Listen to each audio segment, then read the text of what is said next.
misalnya mengambil dari data yang dirilis oleh Litbang Kompas di akhir Desember 2020, itu di sana disebutkan bahwa hanya 42,8% lulusan SMA lanjut ke pendidikan tinggi. Nah, intinya kan berarti masih ada sekitar 58, justru lebih banyak yang tidak melanjutkan.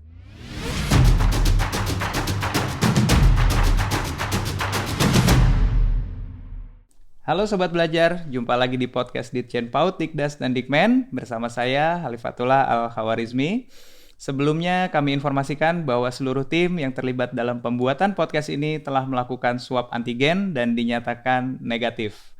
Episode kali ini kita akan membahas mengenai program kewirausahaan SMA. Kita akan mengetahui bagaimana penyelenggaraan program kewirausahaan SMA ini. Dan telah hadir bersama saya Bapak Suhartono Arham selaku Direktur SMA Ditjen PAUD, Dikdas, dan Dikmen, atau biasa kami sapa dengan panggilan Pak Anton. Selamat Anton datang saja, Pak ya. Anton. Ya, terima kasih Mas Rizmi. Baik Pak, pada hari ini kita akan berbincang-bincang mengenai program kewirausahaan. Ya. Ini merupakan satu program yang menarik ya Pak ya, di mana kita kenal pendidikan SMA ini adalah untuk mempersiapkan ke perguruan tinggi. Perguruan tinggi, ya. Ya, tapi Betul. saat ini Direktorat SMA memiliki program kewirausahaan. Ya, Nah, ini ya, yang cukup ya, menarik Pak. ya. Boleh nggak diceritakan apa sih Pak sebetulnya program kewirausahaan SMA ini? Ya, baik. Saya ingin berangkat dari yang menarik itu tadi. Nah, Jadi memang kalau kita kembali ke buku teksnya lah, Iya, Pak. ceritanya ya. Yang menjadi tugas Direktorat SMA dan juga pendidikan SMA ini pada dasarnya ada dua. Yang pertama, kita membekali peserta didik kita dengan sejumlah mata pelajaran ilmu pengetahuan normatif ya. Artinya mata pelajaran umum, matematika, bahasa Indonesia, bahasa Inggris, kimia dan sebagainya. Nah, ini memang untuk mempersiapkan mereka ke jenjang pendidikan yang lebih tinggi, ya, masuk universitas dan sebagainya. Kan modalnya itu ya. Yang kedua juga pendidikan SMA ini bertujuan juga untuk menumbuhkan lulusan kita ini memiliki jiwa mandiri, ya, kreatif, inovatif dan sebagainya. Nah, tapi di dalam faktanya, kalau kita melihat ke tujuan yang pertama, yaitu menyiapkan peserta didik kita melanjutkan pendidikan ke jenjang pendidikan yang lebih tinggi, ini kan ternyata belum semua.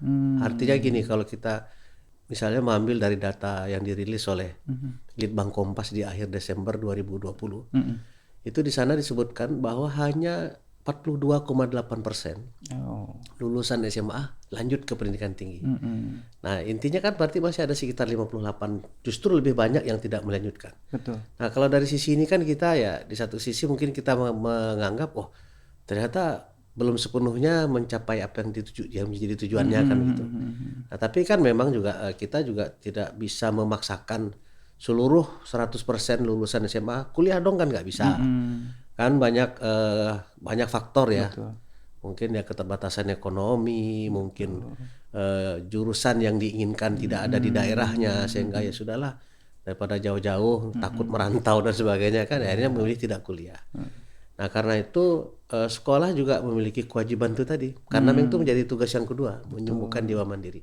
Makanya di dalam struktur kurikulum 2013 misalnya, mata pelajaran kewirausahaan ini memang tercantum di dalam kurikulum itu, dan memang merupakan salah satu mata pelajaran wajib ya, harus ada ya, di kelompok B pada kurikulum 2013. Dan ini diajarkan dengan alokasi waktu yang sudah ditentukan. Kira-kira seperti itulah latar belakangnya. Berarti sudah jadi mata pelajaran ya Memang Pak sudah, ya? memang sudah. Tadi apa disampaikan memang tidak semua siswa SMA itu bisa melanjutkan perguruan tinggi, karena memang ada faktor daya tampung ya, dan faktor ekonomi, Banyak, sosiologis, ada yang menikah gitu mungkin ya Pak betul. ya. Artinya memang program kewirausahaan ini untuk membekali ya lulusan SMA ini untuk mandiri ya Pak ya. Artinya. Karena memang tujuan dari pembelajaran mata pelajaran ini ya, kewirausahaan ini kan untuk memberikan bekal kepada peserta didik kita agar mereka memahami konsep kewirausahaan, memiliki jiwa entrepreneur, kan mampu memanfaatkan peluang dan sebagainya. Nah, tapi yang mungkin perlu kita pastikan ya di sekolah-sekolah kita, saya selalu mengatakan dengan teman-teman yang guru ya mata pelajaran yang mengasuh mata pelajaran ini, kita jangan sampai hanya terjebak kepada sekedar menyampaikan ilmu pengetahuan kewirausahaan. Nah, tapi karena tujuannya bukan hanya sebagai ilmu, bukan hanya sebagai ilmu ya, tapi bagaimana menumbuhkan itu tadi jiwa kewirausahaan itu, entrepreneurs peserta didik kita. Itu justru tantangannya menurut saya. Nah, karena sekali lagi kan kita juga di satu sisi kita ingin anak-anak kita ini tumbuh jiwa kewirausahaannya, entrepreneur. Nah, tapi di sisi lain kita juga memiliki tujuan yang pertama itu tadi. Betul.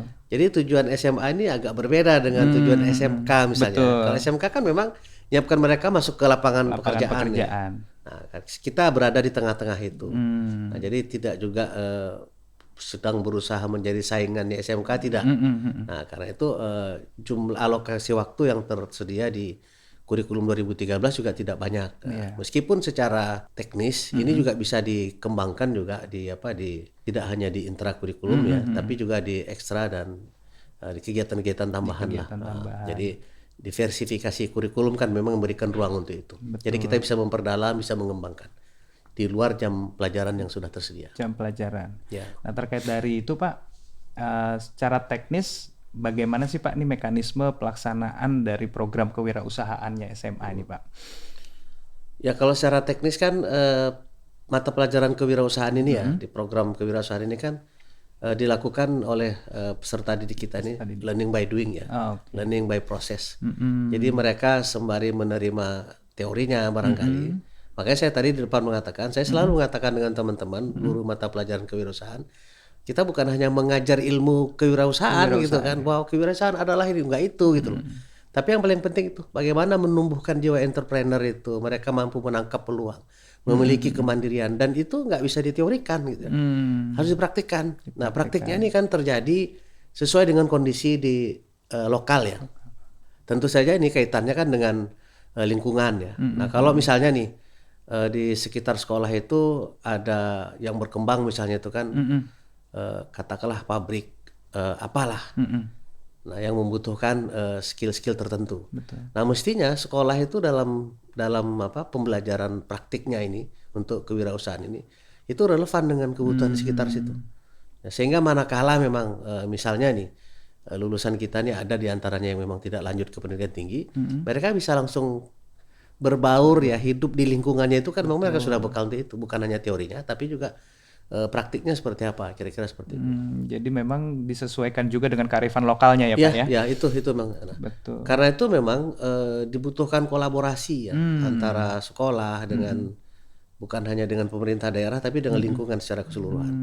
Bahkan dengan akademisi ya, akademisi yang ada di sekitar sekolah yang bisa kita dalam tanda petik kita ajak untuk berkolaborasi sama-sama memajukan mata pelajaran kewirausahaan ini. Oke, bagus sekali nih Pak ya programnya.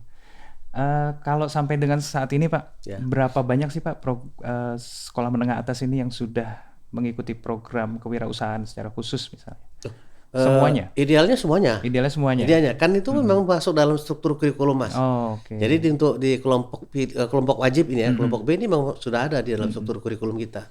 Jadi malah nggak benar sekolah kami nggak ada nih mata pelajaran ini. Ini kan ini kurikulum mana dipakai kan begitu ya. Jadi memang udah embedded ya Pak. Ya betul, dan itu menjadi bagian dari kurikulum 2013. Tapi yang menjadi pembedanya adalah ada yang saya bilang tadi, ada sekolah-sekolah yang hanya mengajarkan mata pelajaran kewirausahaan, pertemuannya ya secukupnya saja, anak-anak hanya dibekali dengan teori-teori dan sebagainya kan. Nah, tapi tidak ada praktik-praktik. Kalaupun ada itu sangat minim. Tapi ada juga beberapa provinsi yang menurut saya sudah sangat maju ya. Nah, seperti contoh ya misalnya kita di Jawa Timur, provinsi Jawa Timur ini menurut saya salah satu benchmark ya kalau teman-teman dari sekolah-sekolah lain, SMA lain ingin belajar mengembangkan kewirausahaan. Karena sekali lagi diversifikasi kurikulum itu kan memberikan ruang untuk kita yang cukup longgar untuk memperdalam, mengembangkan ya kan. Nah, ya, ini peluang ini kita bisa gunakan. Nah di Jawa Timur ini bahkan kewirausahaan itu dikembangkan dengan model yang lebih agresif menurut saya ya. Pertama dari segi regulasi ini, itu ada pergubnya. Jadi ini bukan keputusan kepala sekolah aja misalnya gitu kan, bukan sekedar dewan guru nih kita, tapi memang diatur ya regulasinya secara di Pemda itu menerbitkan peraturan gubernur. Nah, otomatis ya kalau memang sudah pergubnya dikeluarkan, itu kan artinya minimal dukungan kebijakan ya. Kebijakan. Nah, tapi biasanya kebijakan itu kan juga dibarengi dengan anggaran. Betul. Dan ini kan menjadi peluang ya teman-teman kita di sekolah untuk mengembangkan ini. Nah, dan bahkan sekali lagi di Jawa Timur memang dari beberapa sekolah yang sempat kami kunjungi, saya dengan Pak Dirjen beberapa waktu yang lalu ya ke Madura, ke Bangkalan kalau tidak salah. Itu ada beberapa sekolah bahkan memang peserta didiknya itu belum tamat saja, mereka sudah bisa berproduksi dan sudah menjual produksinya, sudah bisa menjual jasanya gitu, itu kan luar biasa ya. Nah meskipun yang menarik juga, ini kan saya wawancara langsung dengan peserta didik yang mempraktekkan keterampilannya. Saya bilang, adik nanti kalau lulus SMA mau kerja apa mau kuliah? Mau kuliah Pak katanya. Nah tapi artinya kewirausahaan ini sesungguhnya ya ada memiliki dua sisi ya. Betul. Sisi pertama yang memang bagi sebagian anak-anak kita yang mungkin tidak memiliki keberuntungan dalam berbagai faktor ya, kemudian akhirnya menjadi tidak bisa lanjut kuliah, harus mencari pekerjaan secara mandiri. Ini sisi ini udah terpenuhi. Tapi di sisi lain kan begini ya, kreativitas anak ini kan ternyata dia meskipun dia nantinya mau kuliah, dia merasa memiliki sesuatu, ini dia ingin kembangkan gitu. Nah, ini menurut saya yang justru menarik kan gitu. Jadi tidak melulu untuk anak-anak yang tidak akan lanjut ke pendidikan lebih tinggi, ya. Tapi ke semua gitu kan. Nah persoalan nanti apakah nanti memang mereka ini betul-betul akan melanjutkan ke pendidikan tinggi, kan nggak ada salahnya melanjutkan pendidikan tinggi tapi sudah memiliki skills kewirausahaan. Nah bahkan sekarang yang perlu kita kembangkan juga Mas dengan konteks kekinian kan begitu. Menurut saya tidak ada salahnya kita sambil kuliah ya, anak-anak bahkan anak SMA sambil sekolah itu jualan ya.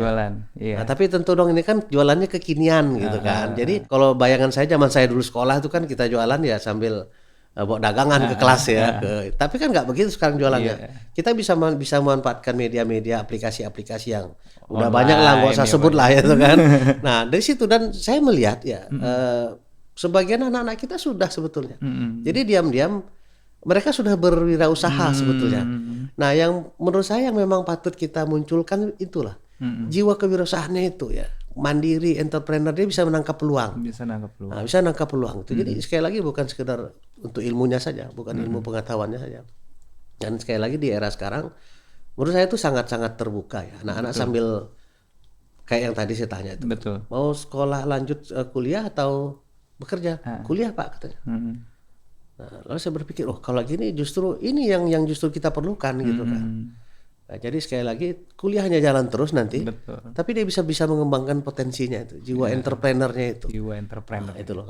Entrepreneurship ya Pak ya, berarti ya prinsipnya ya, bukan cuma sekedar keterampilannya. Bukan, iya betul. Tapi ilmunya jiwa kewirausahaannya itu yang ditumbuhkan ya Pak ya. Dan itu tadi dia bisa melihat peluang, memanfaatkan peluang sekecil apapun untuk bisa mengembangkan ide-idenya.